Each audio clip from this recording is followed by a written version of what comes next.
Hello po, good day to everyone. Ayan, para sa mga kapwa ko po, lalo-lalo na mga OFW, ayan, around the world. So, gusto ko lang po mag-share about sa aming isang kasama dito na nag-pass away, ayan, dito sa Saudi Arabia. So, lahat po ay na-shock dahil sa nangyari. So, siguro dahil lang, alam natin minsan hindi natin expect kung ano ang mangyayari sa buhay ng bawat isa sa atin. So, ito ay maaari makapagbigay ng lesson or pag-iingat sa bawat isa sa atin.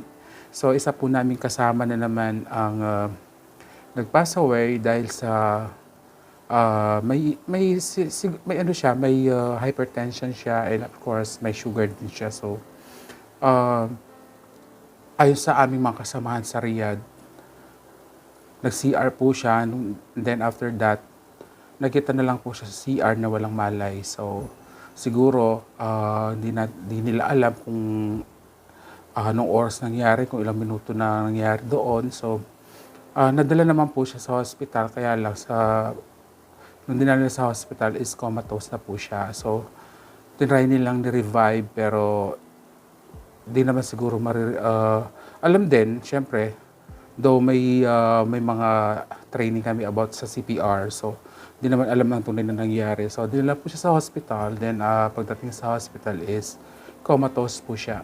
So nangyari po ay nagkaroon din siya ng internal bleeding. Then after that, so dahil sa sabi po nila hindi agad na idala sa hospital, so may mga namuong dugo sa kanyang mga ugat. So ang ginawa ng HR namin at the other day is humingi siya ng tulong sa bawat sa amin kung sino yung mga willing mag-donate ng dugo para isalin sa kanya, at least ma-push yung mga namuong dugo sa kanyang mga ugat. So, ang sabi naman nila, after 2 days, kapag halimbawa natapos siya on is, I hope magigising siya. So, yun na nga po, ang sa kasamang palad ay hindi po siya nagising, kaya dineclare na po siya na na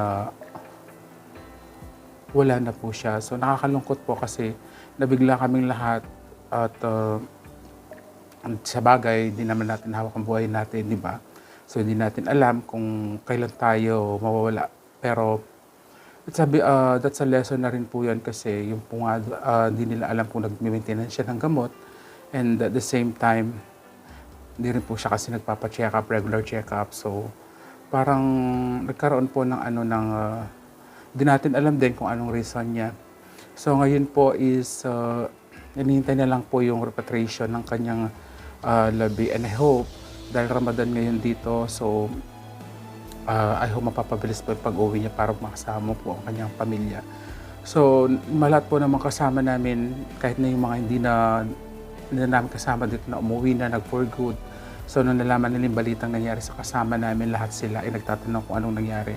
Kasi napakabait na kasama ng sa trabaho man or kaibigan. So napakabait ng tao. Kaya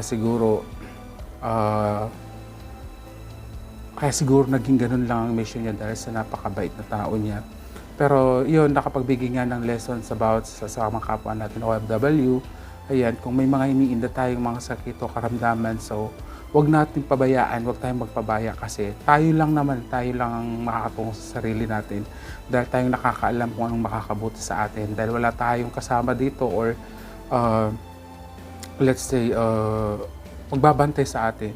So isa lamang mga kasama natin ang ating mahal na Diyos. So kailangan ingatan natin ang ating sarili. Sabi nga niya is mag-ingat ka at ingatan kita. Kaya wag po tayong magpabaya, lalong-lalo tayong mga OFW nandito sa kung saan man sulok ng mundo tayo naroroon. So una nating isipin yung ating kalusugan, yung ating kaligtasan. Ayan, huwag tayong magpabaya, dahil kung halimbawa tayo magpapabaya, kawawa tayo, at lalong-lalo na ang ating mga pamilyang nasa Pilipinas. So kasabay ng pag-abroad natin, ayan. So nandyan na yung pag-iingat ng bawat isa sa atin. So sa kasamahan namin, ayan, wherever you are now, Memsh, ayan. Lagi tumatawag sa akin yan pag halimbawa nag-uusap kami sa phone, Memsh. Ayan, pag halimbawang gagawa na ako ng mga paninda ko, puto, bibili yan. mga paninda kung ano-ano, bibili yan. So, nakakamiss siya. So, Mems, mamimiss ka namin lahat ng mga kasama mo, lahat ng mga kamems mo dito. Ayan.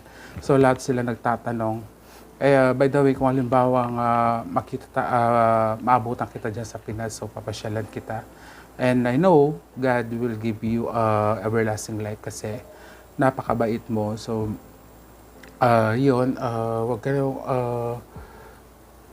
alam ko, hindi mo lubos maisip na wala ka na ngayon, pero lahat naman tayo ay darating sa hantungan na yan. Kaya, as an example na lang maging mabait tayo yan para at least sa darating na araw ay hindi tayo mahihirapan sa pagtawid sa pagkamit natin ng kaligtasan sa kaharian ng ating mahal na Diyos. So yan po. Sa mga kapwa ko OFW, ayan, mag-ingat po lagi tayo at huwag po natin pabayaan ang ating sarili. Dahil tayo lang ang makakapagligtas, so tayo lang makakaalam kung anong makakabuti, lalong-lalo sa kalusugan natin para at least hindi tayo mapahamak, di ba? At makauwi tayong payapa at matupad rin natin ating mga pangarap sa ating mga pamilya. So yan po, maraming salamat po. Yan po aking naibahagi sa araw nito at I hope mag-ingat po, doble ingat lang po tayo. Ayan. So this is Mama Mitz again. Ayan, bye-bye po.